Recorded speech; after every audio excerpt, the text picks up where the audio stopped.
Okay, so TB is equals to TB minus TB naught. This is the equation. This will be your change in boiling point temperature. This will be your temperature for solution and this will be your temperature for solvent. ठीक है, अब ये जो equation है ना बेटा, इस equation को हम क्या बोलते हैं? Elevation of boiling point. कोई आपसे पूछे what is elevation of boiling point की इक्वेशन, तो आपको ये इक्वेशन याद रहनी चाहिए.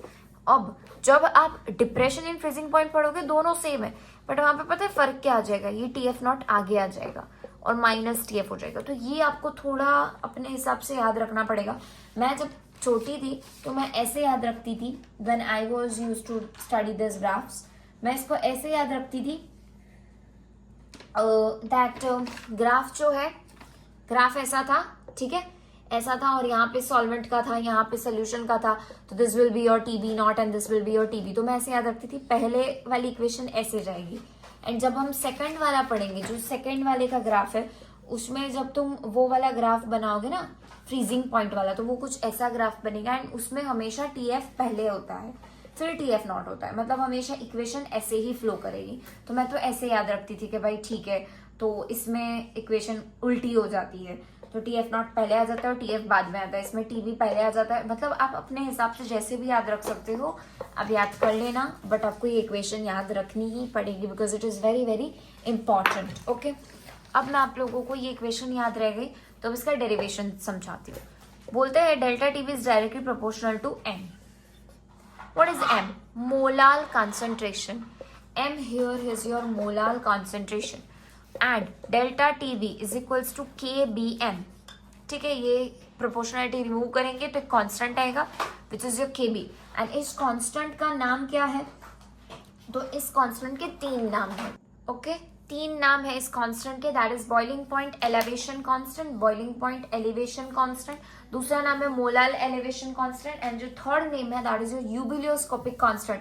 इस पे MCQ बनता है कि which is the equation of the boiling point. फिर आपको ये पूछ लेंगे, फिर आपको ये डेरिवेशन पूछ सकते हैं. 4 मार्क्स में बेटा क्वेश्चन आता है. मैंने शुरू से इस टॉपिक में जो भी लिखा है सब कुछ आपको लिखना पड़ेगा. वो इक्वेशंस मैंने किस तरीके से लिखना है वो भी आपको बीच बीच में बताती हूँ, so that you can impress your जो सप्लीमेंट्री चेक करता है उसको. इम्प्रेशन पड़ती है अच्छी तो अच्छे मार्क्स भी मिलते हैं बेटा कई बार. एंड सच में प्रेजेंटेशन अच्छी होती है तो आपका लिखा हुआ भी समझ में आता है सामने वाले को. तो do kind of that work also. And ebullioscopic constant ये MCQ में बहुत बार पूछते हैं, क्योंकि दूसरा जो है, क्योंकि जब हम अब फ्रीजिंग पॉइंट डिप्रेशन पढ़ेंगे तो उसमें उसका दूसरा नाम है, उसमें भी KF, उसमें KF आएगा. यहाँ पे KB है, वहां पे KF आएगा, तो उसका नाम कुछ और है. अभी मैं नहीं बताऊंगी वरना कंफ्यूज हो जाओगे. तो अभी यूबिलियोस्कोपिक कांस्टेंट इतना याद रखो, ठीक है. अब हम आगे का डेरिवेशन करते हैं, बट उससे पहले इसका SI यूनिट जान लेते हैं कि KB का SI यूनिट क्या होता है बेटा जी. ठीक है, तो KB का SI यूनिट है केल्विन kg मोल इनवर्स. ठीक है, केल्विन kg मोल इनवर्स. ये आप इसी इक्वेशन में से डिराइव किया गया है. डेल्टा TB अपॉन M अगर लिख देंगे तो KB का SI यूनिट यही आ जाएगा केल्विन. एंड मोलालिटी यानी कि कंसंट्रेशन का होता है kg मोल इनवर्स. ये ऊपर जाएगा तो मोल इनवर्स हो जाएगा. तो दैट्स ऑल अबाउट इट. ठीक है, यही हमने डिराइव किया है kelvin kg mole inverse. Okay, अब मैं आपको आगे डिराइव करवाती हूँ.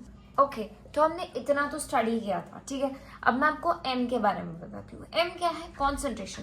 कॉन्सेंट्रेशन यानी कि बिल्कुल सही बात है, that will be your moles of solute upon mass of solvent. ये कहीं तो पढ़ा है, याद करो. बिल्कुल सही, मोलालिटी. इट्स नॉट रेटी, इट्स मोलालिटी.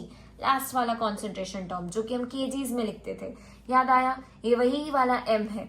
तो मोल्स ऑफ सॉल्यूट को हम N2 लिख सकते हैं और N2 को मैं और क्या लिख सकती हूँ? Very good, W2 by M2.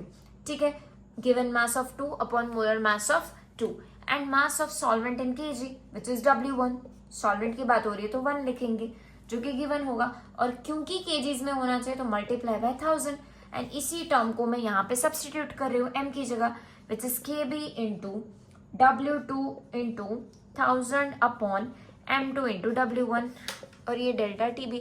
और जब भी हम लास्ट फाइनल इक्वेशन लिखते हैं तो हम इस M2 को ऊपर ले जाते हैं और फिर ऐसे लिखते हैं, क्योंकि हमें मेजॉरिटी टाइम्स यही फाइंड करना होता है. तो अब आप टर्म्स ऊपर नीचे करके जो भी फाइंड करना है वो आप फाइंड कर सकते हो, ठीक है। तो hence we have derived this equation, ठीक है बच्चों, ठीक है। तो हमने ये इक्वेशन डिराइव की थी, और M2 का मतलब होता है molar mass of solute, given mass of solute which is W2 and given mass of solvent which is W1।